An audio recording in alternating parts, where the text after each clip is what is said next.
석유 정치 경제학 2. 미국은 왜 중동에서 싸우나? 기사 독해. 미국, 이란 지원받는 시리아 공습. 바이든 정부 첫 군사 조치. 미국이 시리아에서 민병대를 향한 공습을 단행했다. 조 바이든 미국 대통령이 취임한 후 상대국의 군사력을 사용한 첫 사례다. 최근 이라크에 있는 미국 기지를 겨냥한 로켓 공격에 대한 보복 조치로 풀이된다. 이데일리 2021년 2월 26일. 미군이 시리아 민병대를 공습했다고 전한 기사다. 시리아에서는 2011년 바사르 아라사드 대통령 퇴진을 요구한 반정부 시위를 정부가 무력으로 진압하면서 내전이 발생했다. 정부군과 반군이 맞서는 와중에 주변국 등 외세가 개입했고, 이란과 러시아 등이 정부군을, 미국과 이스라엘, 사우디아라비아 등이 반군을 지원하는 양상으로 발전했다. 내전은 10년을 넘긴 2021년 6월 현재도 진행 중이다. 미군은 이라크 등 중동 각지에 기지를 두고 이란군, 시리아 정부군, 이라크와 시리아 등지에 산재한 친이란 민병대와 전투를 벌이고 있다. 미국은 왜 멀리 중동까지 가서 전쟁을 벌일까? 지정학 관점에서 중동은 유럽과 아시아, 아프리카 대륙을 잇는 요충지다. 당연히 정치, 외교나 군사 면에서 중요하지만 다른 이유도 있다. 바로 석유 이권이다. 중동은 거의 언제나 전쟁 상태다. 영내 국가나 세력 간의 내전이 일어나기도 하고, 지역 내 세력과 미국, 러시아, 유럽 주요국 등 외세가 얽혀 싸우기도 한다. 이유는 종교 분파 갈등이나 정치, 군사상 경제 등 그때그때 다르지만, 중동 영내 세력 대 외세 간 분쟁에서는 원유 확보가 단골 이슈다. 중동 영내 세력은 자기네 땅에서 나는 원유 자원을 지키려 하고, 외세는 중동 원유 자원을 확보하려 한다. 중동이 전략 요충이다 보니 미국이 중동에 개입하면 미국을 견제하려고 러시아 등 다른 나라도 끼어든다. 여러 외세가 자기 이해를 앞세워 영내 세력 간 엇갈리는 이해관계를 거들거나 직접 공격함으로 중동 분쟁은 복잡하게 전개되기 일쑤다. 미국은 1970년대까지 이란에서 오일 메이저를 통한 중동 원유 개발 판매 사업에서 다른 나라보다 특별히 유리한 조건을 누렸다. 그러나 1979년 이란 혁명 뒤 상황이 달라졌다. 혁명 정부가 중동 산유국을 이끌며 미국에 맞섰기 때문이다. 원유 사업에 차질이 생겼지만 이내 사태를 뒤집을 호기가 왔다. 이란이 혁명을 치른 해에 이라크에서 새로 집권한 사담 후세인이 이듬해인 1980년 이란을 침공했다. 이란 혁명 정부를 눈엣 가시로 여긴 미국은 이라크를 집중 지원했다. 이란-이라크 전쟁은 1988년 휴전으로 마무리됐다. 이라크 편에서 이란을 공격한 미국은 휴전 뒤 이란과 대치했는데 1990년대 들어서는 이라크하고도 전쟁을 벌였다. 역시 석유 때문이었다.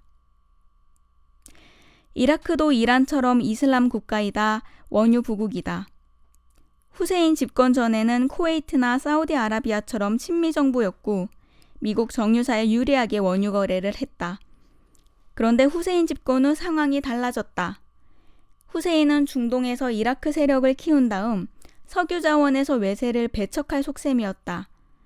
이란과 전쟁을 치르는 동안은 미국을 이용하려고 우호 관계를 유지했지만 전쟁이 끝나자 1990년 대표 친미국인 쿠웨이트를 침공했다. 미국은 이라크의 쿠웨이트 공격을 페르시아만에서 벌어진 침략 전쟁으로 규정했다. 곧바로 UN 결의를 이끌어내고 연합군과 함께 이라크를 공격했다. 이라크는 이듬해 패퇴했다. 하지만 후세인은 권좌를 잃지 않고 계속 미국과 적대했다. 미국 정유사와 거래를 끊고 원유 거래처를 프랑스와 러시아로 돌리기도 하며 원유 대금으로 달러는 안 받겠다고 선언하기도 했다. 이처럼 이라크와 미국의 대치가 이어지던 중 큰 사건이 일어났다. 2001년 9월 11일 알카에다로 알려진 이슬람 무장 세력이 민간 항공기를 납치해 뉴욕 국제무역센터 빌딩을 들이박은 것이다. 미국은 테러 배후로 이라크를 지목했고 이라크가 세계 평화를 위협하는 대량 살상 무기를 만든다며 2003년 이라크를 침공해 제2차 걸프전을 벌였다. 이라크는 간단히 제압됐지만 대량 살상 무기는 발견되지 않았다. 후세인은 미군에 체포된 뒤 미국으로 끌려가 2006년 사형되었다. 제2차 걸프전이 끝난 뒤 국제사회 일각에서는 대량 살상 무기 제조를 막겠다던 미국 주장이 한갓 핑계였을 뿐이란 주장이 나왔다. 실은 석유 이권 때문에 이라크를 침공한 것이란 얘기다. 미국 연방준비제도 이사회 의장을 지낸 앨런 그린스펀도 동의했다. 그린스펀은 2007년 출간한 회고록에서 이라크 전쟁이 주로 석유에 관련된 전쟁이며 미국이 이라크를 침공한 이유도 기존 석유 시장 시스템을 계속 작동시키기 위해 후세인 제거가 필요했기 때문이라고 썼다. 이라크전은 2011년 말 끝났고 이라크에는 다시 친미 정권이 들어섰다. 하지만 중동에서 미국에 대항하는 세력은 건재하다. 2011년 시리아 내전이 발생한 뒤로는 시리아 정부군과 민병대가 이란과 러시아 등의 지원을 얻고 미군 등과 대치하는 상황이 10년 넘게 이어지고 있다. 미국은 오랜 기간 비용을 들여 이라크와 사우디아라비아, 아랍에미리트, 카타르, 바레인, 요르단 등 중동 각국의 친미 정권과 석유 패권을 확보했다.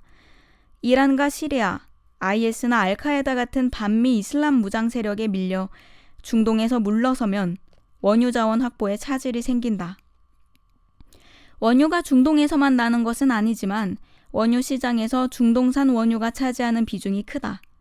가령 중국은 현재 원유 수입분의 절반을 중동에 의지하므로 미국이 중동 원유 수출을 통제한다면 당장 곤란해진다. 최근 중국이 미국과 무역 분쟁을 벌일 정도로 성장한 점을 감안하면 미국에게 중동 원유는 글로벌 패권 유지의 중요한 요소인 셈이다. 물론 중동 패권이 미국에게만 중요한 것은 아니다. 러시아도 중동 패권을 미국과 서방에 고스란히 내줄 수는 없다고 생각해 중동 개입의 끈을 놓지 않는다. 외세가 손을 떼지 않는 한 중동 전쟁은 계속될 수밖에 없다.